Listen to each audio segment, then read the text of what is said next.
Hello everyone, my name is Steven. Welcome back to our totalpurpose.com website, blog website, as well as our YouTube channel. Our purpose is to optimize our total wellness, physical, emotional, and spiritual. In previous blogs on the website and YouTube recording, we've discussed a lot about our physical well-being as well as our emotional and spiritual. Today, I'd like to talk about our relational health. And that includes love, romance, dating, and yes, sex. We're going to be speaking about all these issues in an open, honest, and dignified manner. My purpose, my objective, my prayer is to encourage you, edify you, and perhaps enlighten you in some small way. First of all, I'd like to say that it's really a good thing to always try to be the best we can be, to just live up to our potential. And part of that is how we see ourselves. As you can see from the t-shirt I'm wearing, our body is a temple, and we should respect it. We should treat it with respect and dignity and honor. And that includes eating healthy, exercising, not abusing it by having some unhealthy habits, and being good managers of what we were given, our body. And I know as human beings we tend to compare ourselves to others. That's not necessarily bad.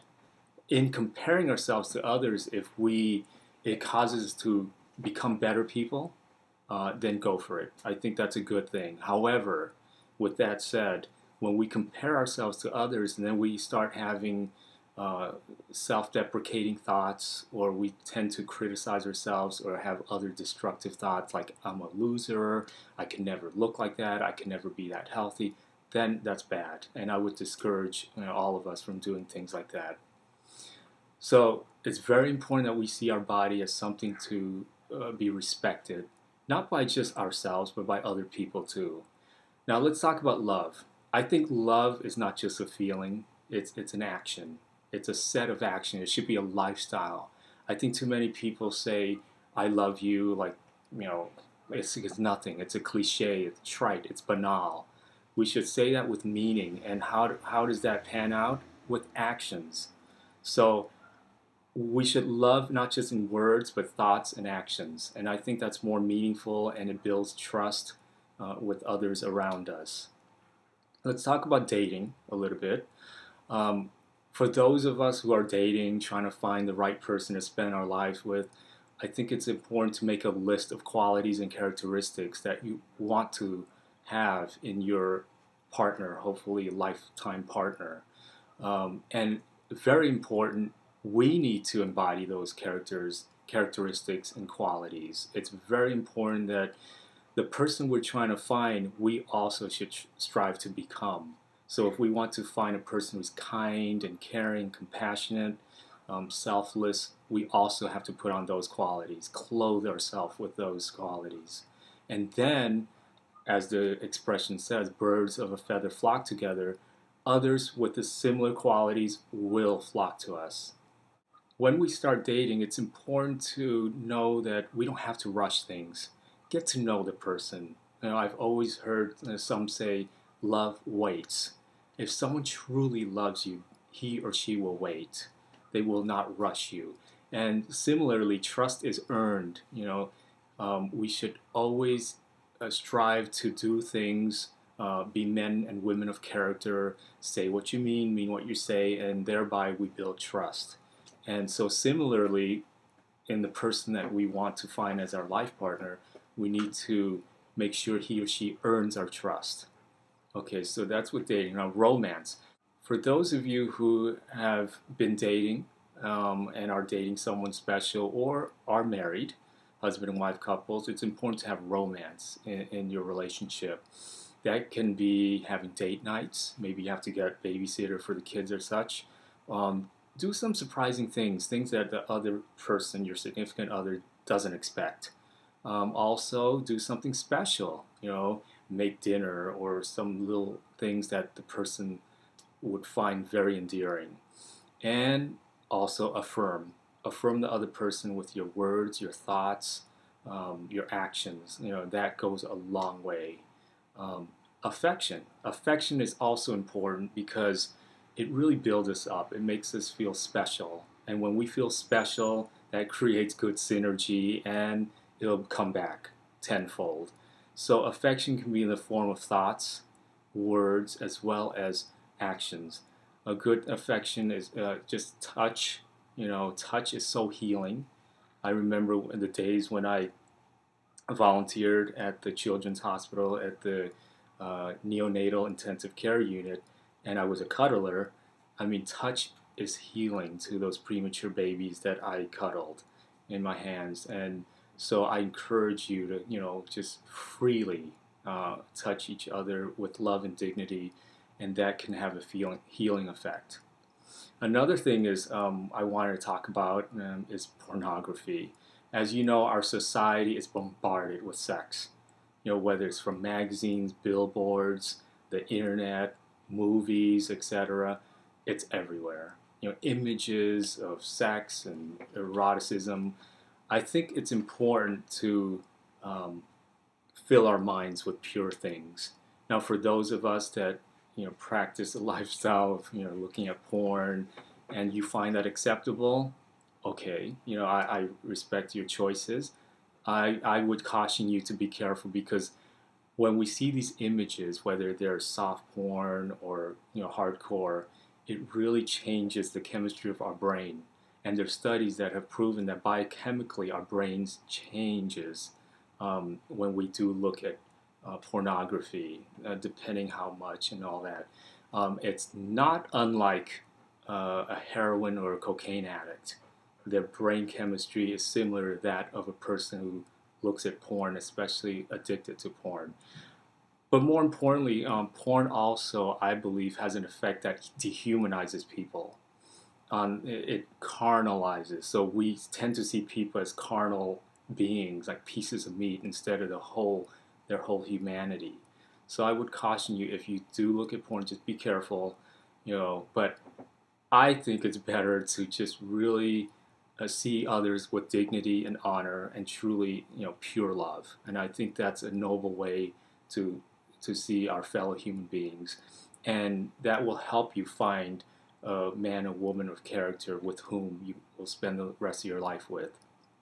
Um, so now, sex. I mean, it's something that our society just like as I was saying earlier, bombarded with. So I think if you practice a lifestyle that is not one of abstinence, I would caution you to be careful. There's a lot of diseases out there. So, and just treat each other with respect and dignity. But for those of us that do, want to wait for marriage, I think sex is something to be treasured. Sex is something that we should see as a gem, a jewel, and it should not be put out so quickly. So I think we should celebrate that. I have an analogy for sex and just merging with your partner, and that is with the help of a piece of Scotch tape. I see sex as a piece of Scotch tape, and when we merge, when we are in union in a sexual relationship, or making love with others, I see it as like a piece of Scotch tape, just merging with other people. And every time that we do indulge, in sexual activities with others, it's like a piece of us is ripped out. Because I really believe, even if you don't practice a lifestyle of abstinence, I believe that every time we are in union with someone in that respect, a part of us, we leave a part of our soul with that person. Now, you might not think so. You might become, in a way, desensitized to that. That's I respect that opinion, but I believe that every time the piece of Scotch tape is just constantly, affixed to someone and it rips apart. Now, if in a monogamous relationship, husband and wife, significant other, that's perfect. You're with each other. That basically is a healthy thing to have sexual relations. Now, the more we practice indulging in sex with others, different partners, slowly this piece of Scotch tape loses its stickiness, its adhesiveness. And basically what remains is a piece of Scotch tape that's not as sticky. And I liken the stickiness to our willingness to commit, our ability to commit to one person for life. And for some, you think this analogy is corny. I respect that, but it really is a powerful, poignant way for me to see. Now, it's not original. I've heard it said, other places. So I just wanted to relay that analogy to you. And ultimately, this piece of Scotch tape is not even sticky anymore. See, it just falls off. So I just really encourage you to treat sex as something like a treasure, something that shouldn't be capriciously and easily given up. And I think for men, especially vis-a-vis women, we tend to see women who put out too quickly, um, just not material for a lifetime commitment. So I think it's important to be wooed and courted, women. So expect that from your man, and men, we see that as conquest if you put out too quickly. So that's just some pointers, that I've learned from other people's experiences, what I've read, what I've heard, and I wanted to pass it on to you. It might not be some revelatory thing for you, but it's a good reminder. So all in all, thank you for listening. I want to be comprehensive in sharing this message, this recording. I don't just want it to target a certain sector of the population. I want to target everybody. All you guys are invited to listen. I hope it benefited you in some way, encouraged you in some way. Write to me, post a comment, ask questions, be nice, be respectful, please. And again, please, treat your body as a temple, respect it. It'll be on the blog website. This T-shirt, we had it custom made because I think it's important to respect our body as well as our mind, our heart, our soul. So with that, thank you for listening. Visit our blog website and YouTube channel again, totalpurpose.com. Thank you very much. All the best.